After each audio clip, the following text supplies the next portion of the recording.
তো জাহান্নামের মধ্যে সব থেকে বেশি মহিলাগণকে দেখে।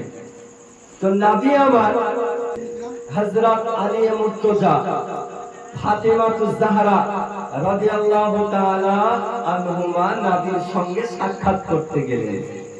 তো নবী আমার মুসাল্লায় বসে এত কান্না করছেন, নবীর দাড়ি মুবারক ভিজে গিয়েছে।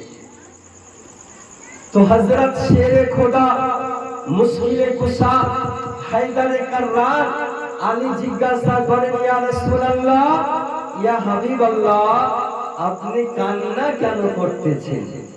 তো নবী আমার এত কান্না করছেন যে হযরত আলীকে উত্তর দিতে পারেন নাই, এত কান্না করছেন। তো ফাতেমাতুজ জাহরা রাদিয়াল্লাহু তাআলা আনহা জিজ্ঞাসা করেন, ইয়া রাসূলুল্লাহ, ইয়া হাবিবাল্লাহ, আপনি কি কারণে কান্না করতেছেন? তো নবী আমার বলেন, ফাতেমা শোনো, যখন আমি আল্লাহর সঙ্গে সাক্ষাৎ করতে যাই, আল্লাহর সঙ্গে দিদার করতে যাই, তো সব থেকে বেশি জাহান্নামের মধ্যে মহিলাকে দেখি। আর জাহান্নামের মধ্যে 6 রকমের মহিলাকে 6 রকমের শাস্তির মধ্যে দেখেছি। ওই দেখার পর আমি কান্না করতেছি। তো হযরত ফাতেমাতুজ জাহরা রাদিয়াল্লাহু তাআলা আনহা জিজ্ঞাসা করলেন, ইয়া রাসূলুল্লাহ, ইয়া হাবিবাল্লাহ, ওই মহিলাগণ জাহান্নামের মধ্যে কি অবস্থায় ছিল?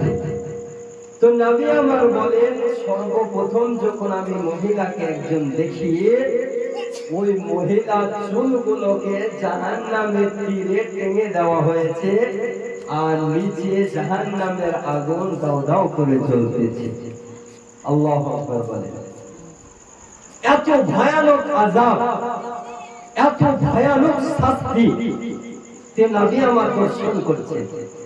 দ্বিতীয় মহিলাকে নবী আমার দেখেন যে তার জিভকে জাহান্নামের তীরে পেরেক দিয়ে টেনে দেওয়া হয়েছে।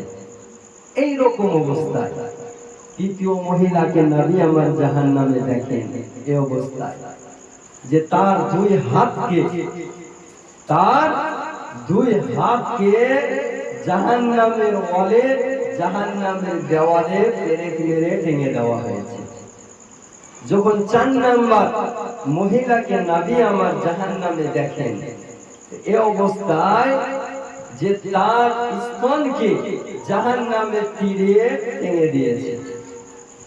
আর 5 নাম্বার মহিলাকে নবী আমার এই অবস্থায় দেখেন যে তার অর্ধেক শরীর সাপের মতো আর অর্ধেক শরীর শূকরের মতো। 6 নাম্বার মহিলাকে নবী আমার জাহান্নামে দেখেন তার শরীর অর্ধেক সাপের মতো আর অর্ধেক শরীর কুকুরের মতো। হাফিজ শামসুদ্দিন আলাইহি রহমা একজন ব্যক্তি কবরস্থানের নিকট দিয়ে চলে যাচ্ছিলেন। তো কবর থেকে একটা শব্দ ভেসে আসছে যে আমি জীবিত রয়েছি, আমাকে বের করো। আচ্ছা, আপনি আমি যদি এই কবর থেকে আওয়াজ শুনতে পাই তাহলে আপনার আমার ঘুম হবে না? তো ব্যক্তি যখন কবর থেকে আওয়াজ শুনতে পায়, একটু কান লাগিয়ে শুনে যে কবর থেকে তো মৃত্যু ব্যক্তির কাছ থেকে আওয়াজ আসতে পারে। তো কান লাগিয়ে যখন কবরে শুনে, তো হ্যাঁ, সত্যি কবর থেকে আওয়াজ আসতেছে। তো কি করা যায়? কবর থেকে আওয়াজ আসছে, আমি জীবিত আছি, আমি জিন্দা আছি, আমাকে বের করো। তো গ্রামগঞ্জের মানুষ একত্রিত হওয়ার পর, জমা হওয়ার পর কবরস্থানে পৌঁছে গেল। যাওয়ার পর সকলে কান লাগিয়ে শুনে, হ্যাঁ সত্যি কবর থেকে আওয়াজ ভেসে আসছে যে আমি জীবিত আছি, আমাকে বের করো, আমি জীবিত আছি, আমাকে বের করো। কবরের মাটি যখন সরানো হলো, তো একজন মহিলা উলঙ্গ অবস্থায় বসে রয়েছে।